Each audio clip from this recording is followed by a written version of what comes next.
Hello guys, Crispy here, welcome back to another video. In this one, my friends, I'm gonna be testing a GeForce RTX 5090 in The Last of Us Part 1 on PC. Very intensive title, guys, and this one is the Founders Edition model of the card. I am running it with the latest Nvidia drivers, and I'm not manually overclocking it. You can see all of its specs right here in Tech Power-Up's GPU. Resizable bar is also enabled there, and over on the left, I am pairing it with the Ryzen 7 9800X 3D and 32GB of RAM.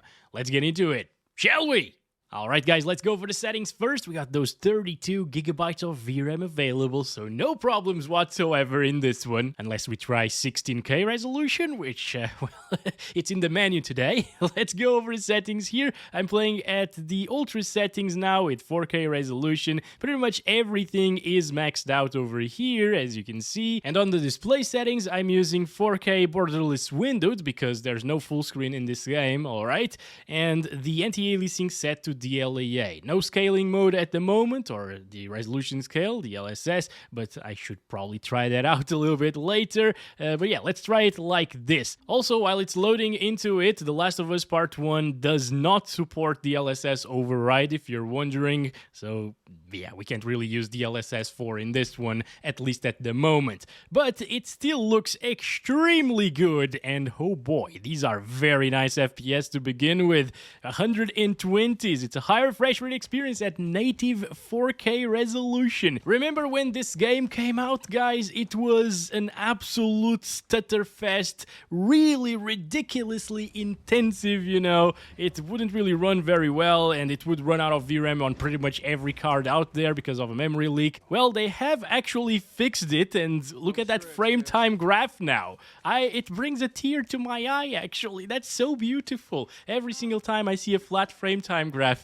Oh boy, that's why I've been enjoying Kingdom Come Deliverance a lot, by the way. That game has not a single stutter in view, and it's beautiful. But yeah, guys, we're here in the capital area of the game. Nice lens flare right there. Getting a pretty high refresh rate experience. Obviously, it's not gonna max out even a 120Hz monitor, unfortunately, but I mean, does it need to? For a single-player title like this, I am completely fine with this experience the 5090 is giving. Obviously, whether this GPU is worth $2,000 or $3,000 or $5,000, whatever the scalpers are selling it for these days, that's another story, of course. But yeah, it sure is running The Last of Us Part 1 absolutely fine, and with pretty good FPS, like high FPS all of the time. This area right here is also very intensive usually, and it's only dropping us into the 80s. So yeah, it's basically never going to drop from 60 FPS, and it's gonna hover around 100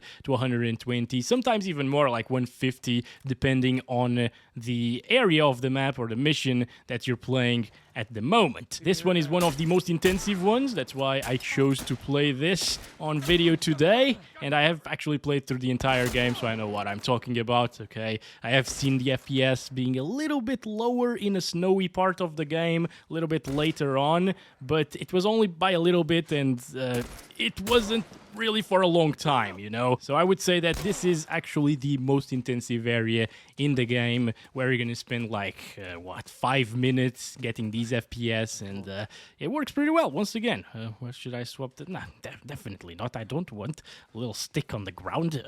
Okay, let's go. Continue in this direction. I should probably reload that gun. Really nice interiors as well. It might be a little bit dated, honestly. It looked better to me when this game came out than it is looking at the moment. But yeah, we should see how The Last of Us Part 2 looks on PC whenever that comes out. That should be super, super fun to test out, and obviously expect some videos from me when that happens. Alright, let's keep on going here. Oh, more of the bastards. Alright, goodbye, sir. Please, stop it. There we go. Alright, which one of you is Bob, by the way? One of them must be Bob. This is Bob's gang right here, trying to get poor El Crispo and Ellie. Oh boy, okay, they don't have ammo for my gun, though. So I'm out of ammo on both of my guns. And over here, by the way, is where things usually drop the most in this mission. 90s. I guess it's not really the most intensive area in this mission, after all. It dropped a little bit further than that previously. But yeah, guys, Last of Us Part 1, the stutters have been fixed for the most part. It's usually a really smooth experience. and high refresh rate one at native 4K resolution with the 5090 without the need of utilizing DLSS or frame generation. Actually, I think FG is not even in this game, so yeah, you can't really utilize that, but DLSS is, FSR 3.1 is also here. Let's try DLSS on quality briefly, guys. Okay, so this renders the game at 1440p resolution and upscales to 4K, and it still looks pretty good, although the implementation of DLSS in this game is not the best one. I can definitely notice a little bit of noise in some areas of the picture right now. It does give us quite a decent bump in FPS, of course, so if you want a true high refresh rate experience all of the time, maybe DLSS quality won't really hurt to enable, you know? Like, it still looks really good, obviously, but again, it has a little bit more noise, a little bit more aliasing, like right there, for example, and over there. So yeah, it can get slightly distracting, although nothing to worry about still. I wish it did allow us to override the DLSS to DLSS 4. That would be really awesome, actually. But at the moment, again, as I showed you in the Nvidia app, that is not possible. All right, so this is a little bit of a cutscene, I guess. Oh boy, they came late, actually. Can I shoot at them bastards? Hello? You're missing everything, guys. Look at the lights, actually the trails of the guns, yes. Okay, let's go. So obviously in these areas that are more closed, you can get up to 200 FPS with DLSS quality once again. I'm going to go back to the LAA though and see what kind of FPS we get inside of here. What is going on, LA? What is happening? I don't remember this part of the game. 90s? Yeah, pretty intensive still, guys. Look at that. I only have one bullet though. Little stutter. Oh boy. Okay, so now it's starting to stutter quite a bit, guys. Oh, that's a bit unfortunate. Maybe I should take one of them out with my stick. Is that a stick? I think so. Maybe a crowbar or something. But yeah, I'm going to take this one out first. And then the other one with the bullet. And we should be fine. No. Grab. There we go. Stealth kill. Yes, sir. Oh, good stuff. Not even using the stick, my friends. Hi, sir. Okay, easy difficulty, my friends, for benchmarking. All right, there we go. Do you have ammo for me, please? I would like that very much. Anyway, look at that lighting over here. Looks really pretty sometimes, this game. I mean, most of the time it looks really pretty, honestly. So yeah, The Last of Us Part 1 at 4K resolution. No problem whatsoever with the RTX 5090. To be expected, I guess, since this game actually came out, what, a couple of years ago already. But now let's try something way more intensive, guys. It's actually giving us some artifact. That's really weird. All right. Whoa, what is going on? Okay. Let's go over the settings. This is 8K resolution. All right. So 7680 by 4320. In terms of pixel count, it's 4 times of the 4K resolution. VRAM seems to be under control still. I disabled the DLAA, by the way, which is a little bit more intensive than default here. We're not using scaling mode or resolution scale, you know. And on the graphics settings, it's still set to ultra. Auto is ultra in this GPU. All right, so maxed out settings, and let's try this out. I am wondering what the game will look like after seeing the menu being so broken here. Nice. Doesn't really have a problem in terms of visuals, and 40-ish FPS is actually kind of insane, guys, considering this game is really intensive. Once again, it was a GPU destroyer back when it came out, if you remember it. Holy, but the 5090 is doing 40 plus FPS, at least so far. It will likely drop into the 30s though, but will it drop from 30? That's pretty crazy, actually. I did not expect this to pull it off, or pull off a playable experience at 8K resolution. I know, like, it's a 5090, it's a very powerful card. 8K resolution gaming was possible even on like a 3090 back in the days, but only in optimized games, and this is way too intensive for me to be able to call it optimized, honestly, guys. Even though now it doesn't stutter and everything, and they have fixed a lot of performance issues, it's still way too intensive, in my opinion. 8K resolution is playable at native. That's insane. Once we enable some performance DLSS, which makes the game look pretty much the same as native res at 8K resolution, I at least can't really tell much of a difference on a 42-inch monitor. That's 4K, but still, I mean, it's beyond diminishing returns, this resolution, all right? But I think performance DLSS will likely give us really decent results, guys. Holy crap. I mean, native resolution is already giving us decent results for what it is. Obviously, if you have the option of playing with 100 plus FPS or 80 plus FPS all of the time at the 4K resolution, forgot to start counting the FPS, by the way, I'm sorry about that, but I just did. Yeah, just take the 4K resolution gaming experience. Let's go reload this weapon and try to get Bobs over here. Some Bob is around this area, I think. Oh boy, no, do not waste the bullets like that, El Crispo. You know what? I'm gonna go outside with the guys here. Alright, I'm just gonna avoid all of them, ignore all of the Bobs. Let's go. Come on. And I'm out of here. Good stuff. 30 still. Doesn't drop from 30. At 8K native resolution. That's crazy, guys. I mean, for example, Stalker 2 was way more intensive than this. And is it way better looking than this? I don't think so. It's also an open world title, so I guess it's more intensive because of it. Way more things to render and load and stuff, but yeah, this is surprising. And I guess now we should definitely try it with the... Oh wait, there is frame generation here. But no DLSS frame generation, right? If I enable DLSS, you can't enable frame gen. But if you do enable FSR, you can enable frame gen. That's pretty weird. Why would you do that? Anyway, let's go with performance DLSS here for 8K, which renders the game at 4K and it upscales it to 8K, and that's pretty crazy. And now we're seeing 70s. Yep, pretty much expected since we were seeing 30 plus all of the time. This is going to be 60 plus all of the time at 8K resolution. What the heck? Not true 8K, you know, but it definitely looks quite like 8K native.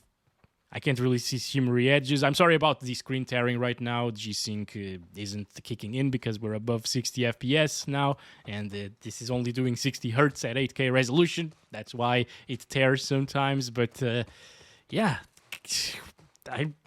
I wasn't expecting it. This is playable. If you have an 8K TV or monitor, you can max the game out, play with performance DLSS, which will look insanely good, better than 4K native still, and enjoy 60 plus FPS. You will probably want to lock it to 60 or like 59 to be within the range of G-Sync. And here with 59 FPS, the GPU will consume less power and stuff. That's something very good to do with a GPU that's this power hungry in single player titles. You know, I always lock the FPS off camera, guys, when I'm playing like KCD2 and stuff with this GPU. I lock the FPS to 60 or actually 69 and then it consumes a heck of a lot less power, as you can see right there. 360 watts, 350 watts, 70. Yeah, and of course it's going to be a pretty smooth experience still. Not as smooth as it was before, but I can get used to 59 FPS in like 30 seconds or less, so it doesn't really bother me too much at all. But you know what, guys? I'm kind of curious to see FSR here at work with the frame generation. I don't know if it's a good implementation or not, so I'm gonna find out here in this video with you guys. So I enabled native AA over here, and frame generation is turned off, but first of all, yeah, let's leave it on native AA and see the quality of the graphics then. And well, from what I'm seeing here, things are really smooth again, of course. Back to high refresh rate, and it's pretty similar to DLAA actually. Maybe a little bit worse, a little bit softer looking, just slightly. It's a minimal difference, you know, so the FSR Native AA is working pretty well still. But let me get to this area over here. Yeah, at the distance, the foliage is still looking pretty sharp to me, guys. Looking good. Okay, native AA from FSR is still a very viable option. You know what? I'm gonna move around like this very slowly, because we're in motion now, and this is where the AAs fall apart, basically. These FSR AAs, DLSS AA, or the LAA actually. And pay attention to the head of Joel right there. It has a little bit of a halo effect around it.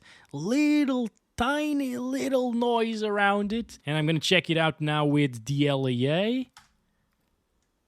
And it's minimized. It's a little bit less, I guess, but it's still there. So both AA options from Nvidia and AMD are actually really good in this game, in my opinion. They're working pretty flawlessly, guys. And in terms of FPS, 110 or 112 with DLAA, 106 or 107 with FSR 3.1 Native AA. Looking great. And let's finally see it with the default anti-aliasing. And 114. So the default is definitely less intensive, but it's also the softer looking one. I can definitely notice the difference, and it also has a slight bit more noise and blurriness around Joel's head. It's very minimal things that we're talking about here, by the way, because this is all 4K resolution, you know? But yeah, now you know the difference if you were wondering. But hey, let's go to FSR Native AA, because we need that to enable frame generation. It's a bit weird, because usually with FSR 3.1 you can enable frame gen, even with like DLSS enabled on quality, but here can't really do that. You need FSR Native AA or super resolution for it to be enabled. So since the baseline FPS with native resolution were pretty good already, I'm gonna try FG over native over here. And this is bumping things up from like 107 FPS to 170 FPS. In terms of the quality of FG, I'm trying to see like artifacting and stuff like that. I'm seeing a bit of screen tearing, but that's because we're outside of the G-Sync range once again. Yeah, it's pretty good, actually. I mean, usually FSR 3.1 is actually a really nice upscaler, and frame generation from it does work really well from what I tested so far. There are a couple of games where it looks a little bit iffy here and there, like the new Spider-Man 2 game, for example. That's pretty bad implementation of FSR 3.1, very pixelated, but not here, guys. It works really well here. I'm glad to say this, guys. They've done a great job. I just wish they also implemented the DLSS frame generation, and I also wish that we could override the DLSS version to DLSS 4 in the Nvidia app, but again, that's still not possible. Anyway, I'm gonna go back to the default here, which was the least intensive one, because now, oh boy, now we're gonna go up in resolution and not to 8K, okay? This is gonna be crazy. We're going to 16K. But I have a feeling that 32 gigabytes won't be enough at 16K. The VRAM usage was pretty high already at 8K. So I'm gonna go ahead and select the very low settings. And this is it, by the way, if you are wondering. Without any frame generations or upscalers, it's just native 4K, native frames as well. We get 170-ish FPS, so around the same as the frame generation enabled with FSR Native AA and Ultra settings. Quite a bit of a difference in visual fidelity here. It's definitely better to utilize the native AA plus FG than this, obviously. And well, this is still not 16K, alright? This is the 8K resolution, because I wanted to show you guys what 8K native with low settings would look like and perform like as well. And here we can actually see 60 frames per second. It's way better to just use performance DLSS with ultra settings, because then you have all of the effects, all of the textures from ultra settings at 8K resolution. And well, with performance DLSS, but that still looks insanely good because it's upscaling from a native 4K image. So yeah, it's really nice and crispy, as I like. But yeah, if you were wondering, because some people actually asked for it in the last few videos, I forgot to test 8K low, but here it is. This is 8K low. So yeah, it's smooth, but it is obviously completely unnecessary. Now, as usual for a 16K resolution, I'm going to be utilizing the custom DSR tool, editing this entry right here, selecting 4 times the X-axis and 4 times the Y-axis for 16 times total resolution over the 4K res. All right, in terms of pixel count, it's like using 16 4K monitors. It's crazy. And I'll just create it and play like this. And by the way, this is what the desktop looks like at 16K resolution with 500% scaling, which is a lot. It's the maximum, but it's still very small. What if we select 100%? Intrusive thoughts are winning, my friends. This is so small. Oh my gosh. All right, so is this going to work? I honestly think it's not going to work, guys, at 16K, because at 8K lowest settings, it was allocating 18 gigabytes of VRAM, and this is way higher than that. So yeah, it just crashed actually, guys. Oh, damn it. So can't really do anything. Wait, no, it hasn't crashed. It's just extremely slow. Okay, I'm stopping here. Not touching anything else until we see an error message. Unless this takes more than like 2 minutes. What have we done? I shouldn't have tried 16K after seeing that VRAM consumption at 8K. This was a terrible idea, guys. Oh, there we go. There we go. Are we good? Can't do anything. I'm mashing the Windows button, by the way. Okay, the game just crashed. There we go. Yep. This is it, guys. This is the 16K experience, apparently. There's something else that we can actually try, and that is the 12K resolution. Let's do 3 times over here, 3 times over here. This is 9 times the pixel count of native 4K, and it's 12K. Oh, we're in, guys. We're in at 12K resolution, 26 FPS. We're not having graphical issues here like we saw at the 8K resolution. Interesting. But yeah, this is RN Rolution. What the? VRAM WAG. The VRAM WAG is 040 101 megabytes, and we're playing at 110 by 40 resolution. Obviously, this is completely wrong. This is at that 12K resolution that we just set. This is so interesting. What? I have never seen something like this. Also, very low settings. This is it. Very low settings. Well, let's hit continue here and see what it does. Can we load into the game? Oh boy, that VRAM. Oh boy. No. Okay, it swapped some things, I think. Oh my god. All right. Well, at least it's working. It's not crashing completely at 12K resolution. And, well, now that it's loaded, we're getting 30 FPS at native 12K. That's pretty crazy, actually. After seeing those insane stutters, I thought it was just going to crash. It still keeps happening, though. But yeah, this is it, guys. 12K resolution, 20 to 30 frames per second, sometimes hitting 30 frames per second, 28 gigabytes of VRAM allocation there, and I guess, again, it's already swapped some things into the RAM, and that's why we saw those massive stutters at the beginning. But yeah, this is the power of the 5090. If you want to play The Last of Us Part 1 at 12K native, which is 9 times 4K, once again, I lost my cursor. Where is it? You literally can't see the cursor. Okay. Well, it's going to be possible. I don't know who in their right mind is going to do this. I'm probably not right in the mind either, but this is it. Oh, it's showing the display resolution properly now. 11520 by 6480. That's just insane, guys. Oh my gosh, guys. I am having some more intrusive thoughts. Okay, I'm gonna do native AA with frame generation enabled. All right, are you sure you want to apply these changes? It's an entire word. All right, so frame generation actually consumes more VRAM, and that's what we're seeing here. The VRAM allocation is going up. The RAM allocation is also up there at 24.5 gigabytes at the moment. Can we please get into the game? And this is it. This is the frame generation experience at 12K when you run out of VRAM.